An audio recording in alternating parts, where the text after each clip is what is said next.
ಇನ್ನು ಹಬ್ಬಗಳ ಸಾಲು ಶುರುವೇ ಆಗಿಬಿಟ್ಟಿದೆ ಅಲ್ವಾ ಫ್ರೆಂಡ್ಸ್. ಎಲ್ಲ ಹಬ್ಬಗಳಿಗೂ ನಮಗೆ ದೇವರ ನೈವೇದ್ಯಕ್ಕೆ ಹೇಳಿಕೊಂಡು ಬೇರೆ ಬೇರೆ ರೀತಿಯ ಬಗೆಬಗೆಯ ಸ್ವೀಟ್ಗಳನ್ನು ನಾವು ಮಾಡ್ತೀವಿ.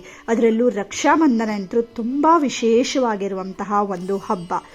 ರಕ್ಷಾಬಂಧನದಲ್ಲಿ ನಾವು ಅಣ್ಣ ಅಥವಾ ತಮ್ಮನಿಗೆ ನಮ್ಮ ರಕ್ಷಣೆಯನ್ನು ಸದಾಕಾಲ ಮಾಡಲಿ ಅಂತ ಕೇಳ್ಕೊಳ್ತಾ, ಹಾಗೆ ಅವನ ಜೀವನವೂ ಕೂಡ ಸುಗಮವಾಗಿ ಚಂದವಾಗಿ ಮುಂದುವರಿತಾ ಹೋಗಲಿ ಹೇಳ್ಕೊಂಡು ಆಸೆಯನ್ನು ಪಡುತ್ತಾ ಅಣ್ಣ ಅಥವಾ ತಮ್ಮನಿಗೆ ಆರತಿಯನ್ನು ಮಾಡಿ ತಿಲಕವನ್ನಿಟ್ಟು ಒಂದು ಸ್ವೀಟನ್ನು ತಿನ್ನಿಸುವಂತಹದ್ದು ಒಂದು ಪದ್ಧತಿ.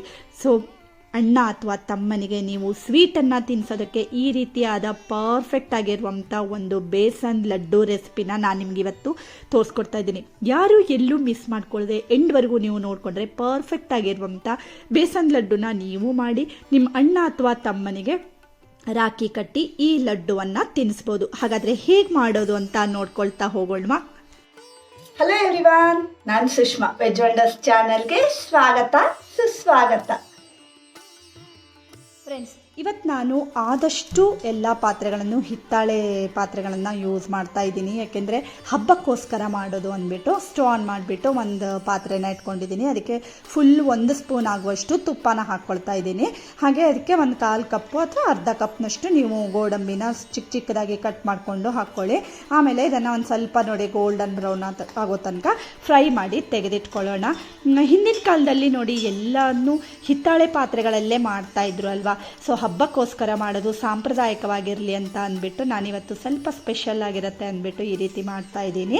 ಹಾಗೆ ನೋಡಿ ಗೋಡಂಬಿನ ಹುರಿದು ತೆಗೆದಿಟ್ಕೊಂಡಿದ್ದೀನಿ, ಮತ್ತು ಇನ್ನೊಂದು ಪಾತ್ರೆನ ರೆಡಿ ಮಾಡಿ ಇಟ್ಕೊಂಡಿದ್ದೀನಿ, ಮತ್ತು 1 ಕಪ್ ಆಗುವಷ್ಟು ನಾನು ಕಡಲೆ ಹಿಟ್ಟನ್ನು ತೊಗೊಳ್ತಾ ಇದ್ದೀನಿ. ಯಾವುದೇ ಕಡಲೆ ಹಿಟ್ಟಾದರೂ ಓಕೆ ಫ್ರೆಂಡ್ಸ್. ಅಂದರೆ ನೀವು ಮಾರ್ಕೆಟಿಂದ ತಂದಿರೋದಾಗಲಿ ಅಥವಾ ಕಡಲೆನ ಅದನ್ನು ಮಿಕ್ಸಿಗೆ ಹಾಕಿ ಪೌಡರ್ ಥರ ಮಾಡಿಟ್ಕೊಂಡಿರೋದಾದರೂ ಓಕೆ. ಸೊ ಈ ರೀತಿ ನೋಡಿ ಇದನ್ನು ಜರ್ಡಿ ಮಾಡ್ಕೊಳ್ತಾ ಇದ್ದೀನಿ. ಟಿಪ್ ನಂಬರ್ 1 ಏನಂದರೆ, ನೀವು ಲಡ್ಡು ಮಾಡುವಾಗ ಈ ರೀತಿ ಜರ್ಡಿ ಮಾಡ್ಕೊಳ್ಳೋದ್ರಿಂದ ಲಡ್ಡು ಟೆಕ್ಸ್ಚರು ತುಂಬ ಚೆನ್ನಾಗಿ ನೈಸಾಗಿ ಬರುತ್ತೆ ಫ್ರೆಂಡ್ಸ್. ಓಕೆನಾ. ಆಮೇಲೆ ನೋಡಿ ಸ್ಟವ್ ಆನ್ ಮಾಡಿಕೊಂಡು ಪುನಃ ಇನ್ನೊಂದು ಕಡಾಯಿನ ಇಟ್ಕೊಂಡಿದ್ದೀನಿ.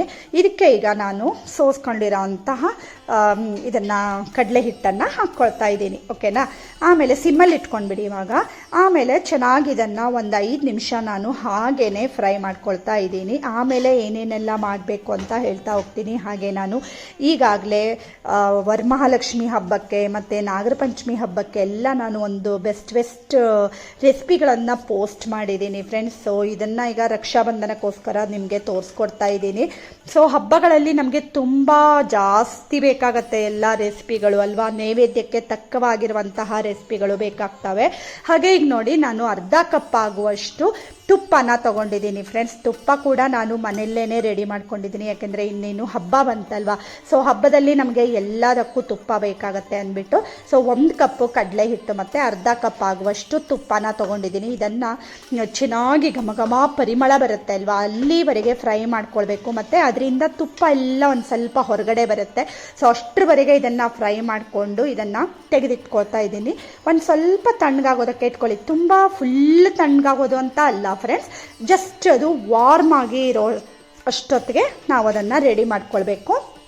ಮತ್ತು ನೋಡಿ ಫ್ರೆಂಡ್ಸ್, ನಾನು ಈಗಾಗಲೇ ಹಬ್ಬದ ರೆಸಿಪಿಗಳನ್ನು ಕೂಡ ಪೋಸ್ಟ್ ಮಾಡ್ತಾ ಇದ್ದೀನಿ. ಇನ್ನು ಮುಂದೆ ಕೂಡ ಗಣೇಶ ಹಬ್ಬ ಎಲ್ಲ ಬಂತಲ್ವ. ಸೊ ಅದಕ್ಕೂ ಕೂಡ ನಾನು ಒಳ್ಳೊಳ್ಳೆ ರೆಸಿಪಿಗಳನ್ನು ತೋರಿಸ್ತಾ ಇದ್ದೀನಿ. ಸೊ ಯಾರೂ ಮಿಸ್ ಮಾಡ್ಕೊಳ್ಬೇಡಿ. ನೀವೇನಾದರೂ ಫಸ್ಟ್ ಟೈಮ್ ನನ್ನ ಚಾನಲ್ನ ನೋಡ್ತಾ ಇದ್ದರೆ ಸಬ್ಸ್ಕ್ರೈಬ್ ಮಾಡ್ಕೊಳ್ಳಿ. ಹಾಗೆ ನೋಡಿ ನಾನಿಲ್ಲಿ 1/4 ಕಪ್ ಆಗುವಷ್ಟು ಸಕ್ಕರೆ ಪುಡಿನ ತೊಗೊಂಡಿದ್ದೀನಿ. ಇದು ನೆನಪಿನಲ್ಲಿ ಇಟ್ಕೊಳ್ಳಿ ಫ್ರೆಂಡ್ಸ್, ಇದೊಂದು ಬೆಸ್ಟ್ ಟಿಪ್ಪು. ನೀವು ಇದಕ್ಕೆ ಸಕ್ಕರೆ ಹಿಟ್ಟನ್ನು ಹಾಕ್ಕೊಳ್ಳುವಾಗ ಮೊದಲೇ ಮಾಡಿಟ್ಕೊಂಡಿರೋಂಥ ಸಕ್ಕರೆ ಹಿಟ್ಟನ್ನು ಹಾಕ್ಕೊಳ್ಳೋದಕ್ಕೆ ಹೋಗಬೇಡಿ. ಯಾಕೆಂದರೆ ಅದು ನೀವು ಮಿಕ್ಸ್ ಮಾಡುವಾಗ ಏನಾಗುತ್ತೆ, ಕಾಳು ರೀತಿ ಆಗುತ್ತೆ.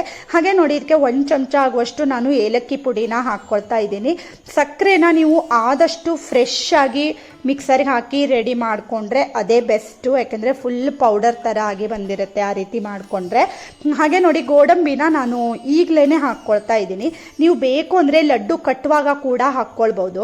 ಇಲ್ಲ ಅಂದರೆ ಈ ರೀತಿ ಮಿಕ್ಸ್ ಮಾಡಿ, ಅಂದರೆ ಸಕ್ಕರೆ ಹಿಟ್ಟು ಮತ್ತು ಕಡಲೆ ಹಿಟ್ಟೆಲ್ಲ ನಾವು ಮಿಕ್ಸ್ ಮಾಡ್ಕೊತೀವಿ ಅಲ್ವಾ, ಆ ಟೈಮ್ನಲ್ಲಿ ಬೇಕಂದ್ರೂ ನೀವು ಗೋಡಂಬಿನ ಮಿಕ್ಸ್ ಮಾಡ್ಕೊಳ್ಬೋದು. ಓಕೆನಾ.